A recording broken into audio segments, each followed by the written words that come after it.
নমস্কার বন্ধুরা, কেমন আছেন আপনারা সবাই? আশা করি সবাই খুব ভালো আছেন। আমরাও খুব ভালো আছি। দীঘার বাজেট হোটেল এবং সি ফেসিং হোটেলের সমস্ত ডিটেলস দেবার পর আজকে দীঘার থার্ড পার্ট অর্থাৎ সবচেয়ে কম খরচায় দীঘার ট্যুর প্ল্যান নিয়ে চলে এসেছি আমরা। আজকের ভিডিওতে থাকবে দীঘাতে আপনি কোন কোন পদ্ধতিতে যেতে পারেন এবং ভাড়া কত তার সমস্ত ডিটেলস। তার সাথে থাকছে কোথায় থাকবেন আপনি, নিউ দীঘা না ওল্ড দীঘা, এবং এর সাথেই হোটেলের check in check out, Digha ঘুরতে কতদিন সময় লাগবে, দীঘার সমুদ্রে আপনি কি কি রাইড করতে পারেন তার ভাড়াই বা কত, কোথায় কম খরচে ভালো খাওয়া দাওয়া করতে পারবেন, কি কি কেনাকাটা করবেন, কোথায় কোথায় ঘুরতে পারেন এবং কেমনভাবে ঘুরবেন তার সমস্ত ডিটেলস। তাহলে চলুন শুরু করা যাক আজকের এই ইনফরমেটিভ ভিডিওটি।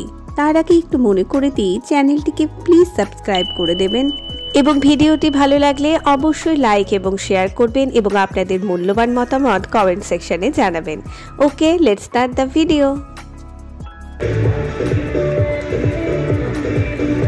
চলুন প্রথমেই আপনাদের জানাই দীঘা কেমন ভাবে যাবেন। প্রথমে জানাবো কলকাতা থেকে কেমন ভাবে দীঘাতে যাবেন, তারপরে এনজেপি থেকে। কলকাতা থেকে প্রধানত তিনটি পদ্ধতিতে আপনি দীঘা যেতে পারেন, ট্রেন, বাস এবং কার। সবচেয়ে চিপেস্ট পদ্ধতি ট্রেন, সেটাই আগে বলি। দীঘা যাওয়ার সবচেয়ে আদর্শ ট্রেন হলো তাম্রলিপ্ত এক্সপ্রেস। এটি হাওড়া স্টেশন থেকে ছাড়ে।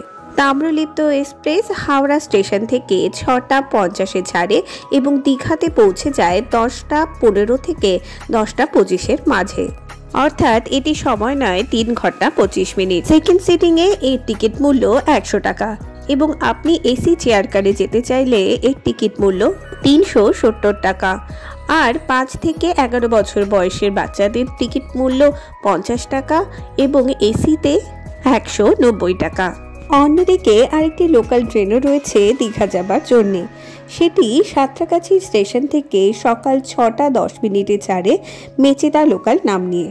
তারপরে 7টা 20 মিনিটে মেচেদাতে পৌঁছে কনভার্ট হয়ে যায় দীঘা লোকাল নামে এবং 8টার সময় সেটি মেচেদার থেকে ছাড়ে এবং দীঘাতে আপনাকে পৌঁছে দেবে 11টা 5-এর মাঝে।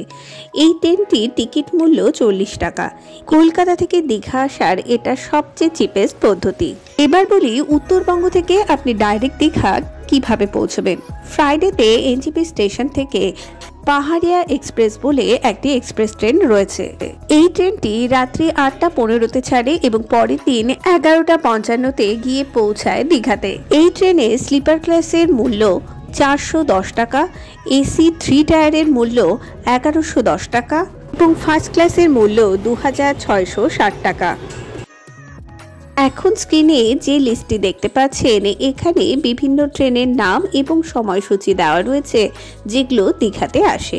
ট্রেন তো হলো, এবার চলুন বাসের দিকটা দেখি।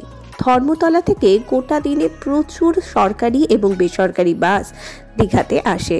কলকাতা থেকে দীঘার দূরত্ব মোটামুটি 185 কিলোমিটার। বাসগুলো এই দূরত্ব কভার করতে সময় নেয় 4 থেকে 4.5 ঘন্টা এবং এসি বাসের ভাড়া 300 থেকে 350 টাকার মধ্যে এবং নন এসি বাসের ভাড়া 150 টাকা। এবার বলি সড়ক পথের কথা। আগেই বলেছি কলকাতা থেকে দীঘার দূরত্ব 185 কিলোমিটার এবং আসতে 3.5 থেকে 4 ঘন্টা মতো সময় লাগে। আর দীঘাতে 90% হোটেলেই কার পার্কিং এর সুবন্দোবস্ত রয়েছে, চাইলে সেখানে পার্ক করে রাখতেই পারেন আপনার গাড়িটি। দীঘা পৌঁছে তো গেলেন, চলুন এবার আরেকটি ইম্পর্টেন্ট তথ্য দিই। কোথায় থাকবেন, নিউ দীঘা না ওল্ড দীঘা? নিউ দীঘা এবং ওল্ড দীঘা দুটো দুরকম সুন্দর, বাট আমার মতে নিউ দীঘা থাকার জন্য বেস্ট প্লেস। একটু ওয়েট করুন, কারণটা বুঝিয়ে বলছি। প্রথমত, নিউ দীঘার সমুদ্র স্নান করার জন্য একদম উপযোগী। দ্বিতীয়ত, নিউ দীঘা উদয়পুর এবং ওল্ড দীঘার ঠিক মাঝ বরাবর অবস্থিত, তাই সেখান থেকে টোটো করে আপনি 2 সাইডই ঘুরে আসতে পারবেন খুব অল্প খরচে। এবার আপনাদের জানাবো দীঘায় হোটেল নির্বাচন করবেন কেমন ভাবে। দীঘার বাজেট হোটেল এবং সি ফেসিং লাক্সারিয়াস হোটেল নিয়ে আমি আগে দুটো ভিডিও দিয়েছি ইউটিউবে। এবং আপনারাও বেশ পছন্দ করেছেন ভিডিওগুলো। আপনি যেরকমভাবে দীঘাতে থাকতে চান সেই হিসেবে হোটেল নির্বাচন করতে পারেন। আপনি যদি একটু লাক্সারিয়াসভাবে সি ফেসিং রুম নিয়ে থাকতে চান তাহলে সামনের সি ফেসিং হোটেলগুলো আপনার, এর মধ্যে এক দুটো বাজেট হোটেলও রয়েছে। অন্যদিকে এই হোটেলগুলোর ঠিক পেছনে, এগুলো সি ফেসিং হোটেল না, এই যে গলিটা দেখছেন এই গলি দিয়ে চলে গেলেই বেশ কয়েকটি হোটেল রয়েছে। এগুলো তুলনামূলক অনেক সস্তার, আর এগুলো থেকে সমুদ্রের দূরত্ব খুব বেশি হলে 1 থেকে 2 মিনিট পায়ে হেঁটে। এই দুটি ভিডিও দেখে নিলেই আপনারা মোটামুটি আন্দাজ করে নিতে পারবেন কোথাকার ভাড়া কত। মোট কথা এইটুকুন অংশের মধ্যেই 500 থেকে 4000 পর্যন্ত রুম রেন্টের রুম পেয়ে যাবেন আপনি। এবার আপনার উপর ডিপেন্ড করছে আপনি কোন রুমে থাকবেন। এবার বলি হোটেলের চেক ইন এবং চেক আউট টাইম। দীঘার প্রায় সমস্ত হোটেলগুলোই চেক ইন টাইম থাকে মোটামুটি 10টা থেকে 11টার মধ্যে এবং চেক আউট টাইম থাকে 9টা থেকে 10টার মধ্যে। এবার বলবো খাওয়া দাওয়ার কথা। আপনারা যে হোটেলগুলোতে থাকবেন তার বেশিরভাগ হোটেলেই খাবার রেস্টুরেন্ট পেয়ে যাবেন। এছাড়াও বেশ কয়েকটি বাইরের হোটেলও রয়েছে, আর আমরা খেয়েছিলাম সি বিচের সামনের এই হোটেলগুলোতে। রাস্তার সামনের হোটেল জন্য ভাববেন না এর খাওয়া দাওয়ার মান খুব খারাপ। খাওয়ার দাওয়ার ভীষণ টেস্টি হয় এবং মানও খুব একটা খারাপ হয় না। আর কাস্টমার যে ধরনের আবদার করে সেটা ওনারা রাখার ভীষণ চেষ্টা করে। আমাদের তো একদিন বড়ি ভাজাও ভেজে দিয়েছিলেন। দুদিন ধরে আমরা যা খাচ্ছি প্রত্যেকটা বাজারে সংশোধনী ইলিশ নিয়েছিল, সেটাও বেশ ভালো। দীঘাতে পৌঁছানো, থাকা, খাওয়া সবই তো হলো। এবার আপনাদের জানাবো 2 দিন 1 রাতের দীঘা ট্রিপে আপনারা কোথায় কোথায় ঘুরতে যেতে পারেন, কেমন ভাবে ঘুরবেন এবং আপনাদের এই ট্রিপটিকে কেমন ভাবে সাজাবেন আপনারা। আপনি যদি বাই ট্রেন দীঘাতে আসেন বা বাই বাসও আসেন, সেক্ষেত্রে স্টেশন বা বাস স্ট্যান্ডের বাইরে আপনি প্রচুর টোটো অটো পেয়ে যাবেন। বাট এখান থেকে টোটো বা অটো নিলে আপনাকে বেশ অনেকটা দামাদামি করতে হবে। তাই আমার মতে এখান থেকে অটো বা টোটো না নিয়ে একটু পায়ে হেঁটে মেন রোডে পৌঁছে যান। সেখান থেকে রানিং টোটো অটো আপনি পেয়ে যাবেন অনেক কম পয়সায়, যেগুলো আপনাকে হোটেল বা দীঘা সি বিচে পৌঁছে দেবে। এবার আপনার হোটেল যদি আগে থেকে বুক করা থাকে তাহলে তো খুব ভালো, আর যদি না করা থাকে তাহলে এক জায়গায় লাগেজ রেখে 4-5টা হোটেল ঘুরে আপনার পছন্দের রুম আপনি সিলেক্ট করে নিন। তারপরে রুমে একটু ফ্রেশ হয়ে লাগেজ রেখে খিদে পেলে ব্রেকফাস্ট সেরে সোজা চলে আসুন সি বিচে। আমার পেছনে যে দোকানগুলো দেখছেন এখানে মোবাইল, টাকা পয়সা, সমস্ত জিনিসপত্র 40 টাকা 50 টাকার বিনিময়ে রাখে এনারা। আমরা এখানেই রেখেছিলাম। এখানে স্নান ধানের সঙ্গে সঙ্গে বেশ কয়েকটি ওয়াটার অ্যাক্টিভিটিও হয়, যেমন speed boat ride, banana ride, water scooter ride, এই সমস্ত কিছু। আপনি যদি এই রাইডগুলো করতে চান তাহলে এই সময় করে নিতে পারেন। আমি নিচে ডেসক্রিপশন বক্সে রাইডের রেটগুলো দিয়ে দিয়েছি। দীঘার সমুদ্রে স্নানের আনন্দ উপভোগ করার পরে সোজা চলে যান হোটেলে। স্নান ধান সেরে আপনার নিজের হোটেলে বা বাইরে কোনো হোটেলে গরম গরম খেয়ে চাইলে একটু রেস্ট নিয়ে নিন। আর তা না হলে এখান থেকে টোটো ভাড়া করে বা পায়ে হেঁটে পৌঁছে যান দীঘা সায়েন্স সিটি বা বিজ্ঞান কেন্দ্রে। এটি একটি দারুণ জায়গা, চলুন ভেতরটা দেখাই। এখানকার প্রবেশ মূল্য 30 টাকা এবং এখানে বেশ কয়েকটি সায়েন্স শো হয়। যদি আপনারা সেগুলো দেখতে চান তার জন্য আলাদা টিকিট কাটতে হবে এবং সেটার রেট এই চার্টে দেওয়া রয়েছে। বাচ্চাদের ক্ষেত্রে হাইট মাপা হয়, 3.4 ফিটের ওপরের বাচ্চাদের ফুল টিকিট লাগে। সায়েন্স সিটিতে প্রচুর জিনিস রয়েছে। এটাতে মোটামুটি 3 থেকে 4 ঘন্টা সময় লাগবে আপনার ঘুরতে, তাও সবকিছু দেখতে পাবেন কিনা সন্দেহ। বা আপনার সঙ্গে যদি বাচ্চা থাকে তাহলে এখানে আসাটা ম্যান্ডেটরি। অদ্ভুত সুন্দর জায়গা। এখানে দেখুন বল কেমন হাওয়ায় ভাসছে। এখানে রয়েছে বন্য মানুষের জীবন কাহিনী, তার সঙ্গে অ্যাকোরিয়াম, সমুদ্রের নিচের বিভিন্ন প্রাণীদের জীবাশ্ম এবং দেহাংশ বিশেষ। এবং এখানে মিররের যে বিভিন্ন ভ্যারাইটি রয়েছে তা দেখে আপনি অবাক হবেন। ছোটবেলায় যখন এসেছিলাম তখন এটা জাস্ট তৈরি হয়েছিল। এটাই বাচ্চাদের তো দারুণ মজারই বিষয়, অবশ্যই আসবেন। সায়েন্স মিউজিয়ামের বাইরে এখানে এই একটি দোকান রয়েছে। এখানে বিভিন্ন রকমের সায়েন্স এক্সপেরিমেন্টের বিভিন্ন জিনিসপত্র পাওয়া যায় এবং এরই একপাশে রয়েছে বাচ্চাদের খেলার পার্ক এবং খাওয়ার জায়গা। মোটামুটি এখানে 4 থেকে 5 ঘন্টা আপনি ইজি কাটিয়ে দিতে পারবেন। সায়েন্স সিটি ঘুরতে ঘুরতে মোটামুটি আপনাদের বিকেল হয়ে যাবে। বিকেলবেলা হোটেলে এসে একটু রেস্ট নিয়ে সন্ধে হতেই চলে যান সি বিচে। সেখানে প্রচুর মাছ মাংসের পসরা সাজিয়ে বসে রয়েছে বিভিন্ন দোকানদার। এখানে বিকেলে স্ন্যাক্সটা সেরে নিলে মন্দ হয় না। খাওয়া দাওয়া শেষ করে টুকটাক বাজার করে নিতে পারেন। সন্ধেবেলা এক অন্য সাজে সেজে ওঠে গোটা দীঘার মার্কেট। বন্দুক দিয়ে বেলুন ফাটানো থেকে শুরু করে বাচ্চাদের চড়ার গাড়ি, বাবলস, কাজু তৈরি বিভিন্ন জিনিসপত্র, ব্যাগ, আরো অনেক কিছু। এছাড়া তো রয়েছে দীঘা স্পেশাল শঙ্খ এবং ঝিনুক দিয়ে বানানো বিভিন্ন ধরনের শৌখিন জিনিসপত্র, আরো কত কি। বাট এখানকার মার্কেট সম্বন্ধে বলে দিই, এখানে কিন্তু দামাদামি মাস্ট। দামাদামি করেই সমস্ত জিনিস কিনবেন।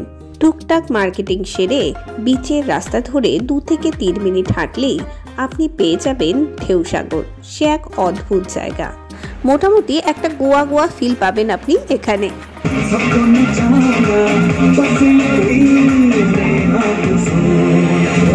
এটি ঢেউসাগরের ময়ূর হোটেল। এখানে আপনি খাওয়া দাওয়া করতে পারেন এবং এখানে দারুণ মিউজিক চলে এবং লাইটের কারুকার্যও অসাধারণ। ঝাউবনের মাঝখানে এই অদ্ভুত সুন্দর জায়গাটি আমার দারুণ লেগেছে। আর এখানকার মিউজিক যে নাচতে পারে না তাকেও নাচতে বাধ্য করে।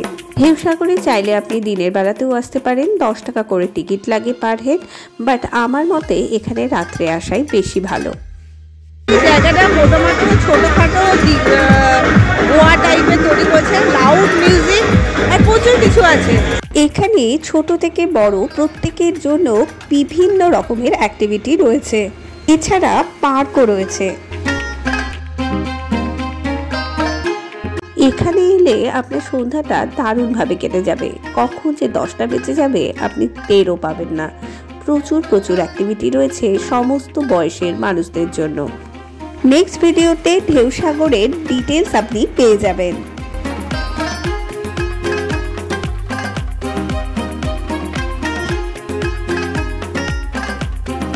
দীঘার এই ঢেউসাগর জায়গাটি আমার দারুণ লেগেছে। দীঘাতে আসলে এটি কিন্তু মাস্ট, কিছুতেই মিস করা চলবে না। আলটিমেট এখানে বা বাইরে কোনো হোটেলে খাওয়া দাওয়া সেরে শেষ করুন দীঘা ট্রিপের ফার্স্ট ডে।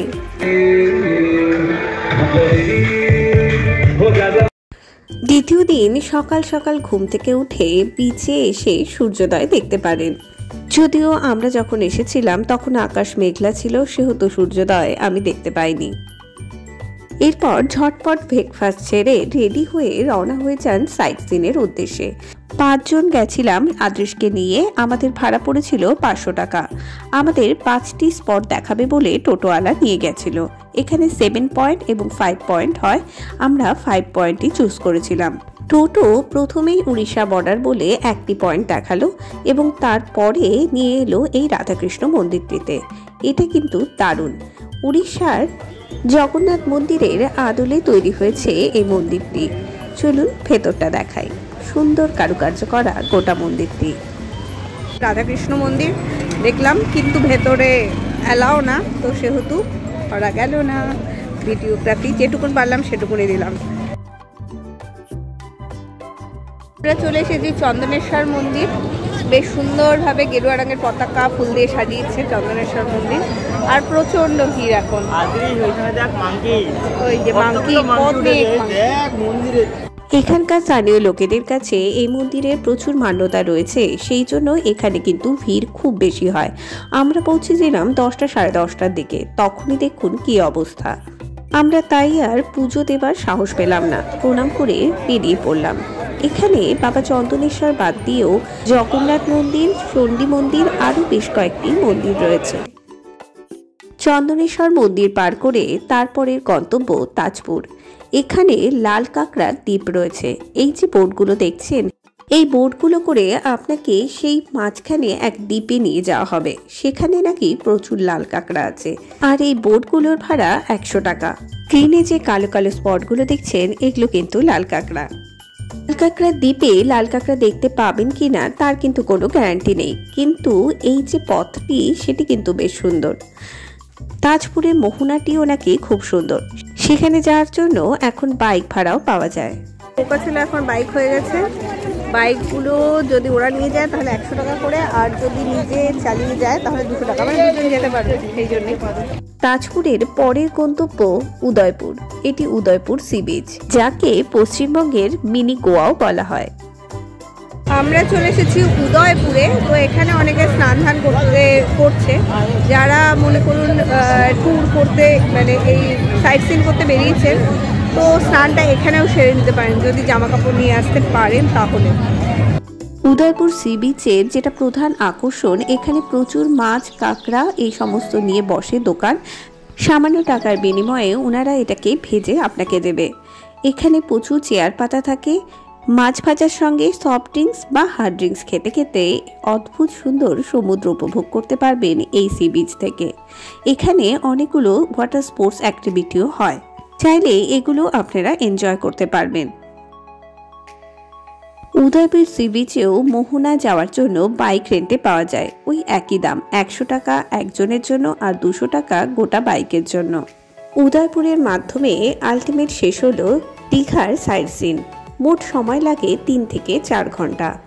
উদয়পুরে যদি স্নান ধান না করেন তাহলে এবার দীঘাতে এসে স্নান ধান করে লাঞ্চ করে নিন, এবং এরই ফাঁকে যে সময়টুকুন রয়েছে এটাতে হেঁটে অমরাবতী পার্কটা ঘুরে আসতে পারেন, আর না হলে সি বিচে বসে এই অদ্ভুত সুন্দর সূর্য অস্ত দেখতে পারেন, যা সত্যি প্রাইসলেস। আর অমরাবতী পার্কে যদি আপনি যান তাহলে সেখানে রোপওয়ে এবং বোটিং করার সুযোগ পাবেন। 10 টাকা প্রবেশ মূল্য দিয়ে ঢুকতে হয় এই পার্কে। এবার ফেরার পালা। বিকেলে যে কোনো বাস বা 6:25-এর কান্ডারি এক্সপ্রেস ধরে রওনা হতে পারেন, যা হাওড়াতে আপনাকে পৌঁছে দেবে 9:45-এ। এর টিকিট মূল্য 100 টাকা। তাছাড়াও পাহাড়িয়া এক্সপ্রেস বলে আরও একটি এক্সপ্রেস ট্রেন রয়েছে, এটি স্যাটারডেতে চলে। এটি 5:25-এ রওনা হয় দীঘা থেকে এবং হাওড়াতে পৌঁছায় 9:25-এ। এই ট্রেনটি পরের দিন এসে পৌঁছায় এনজেপিতে। তাহলে আজকের মতো ভিডিও এখানেই শেষ করছি। আশা করি ভালো লেগেছে। ভালো লাগলে লাইক, কমেন্ট, শেয়ার এবং প্লিজ সাবস্ক্রাইব করে দেবেন। দেখা হবে নেক্সট ভিডিওতে। Take care.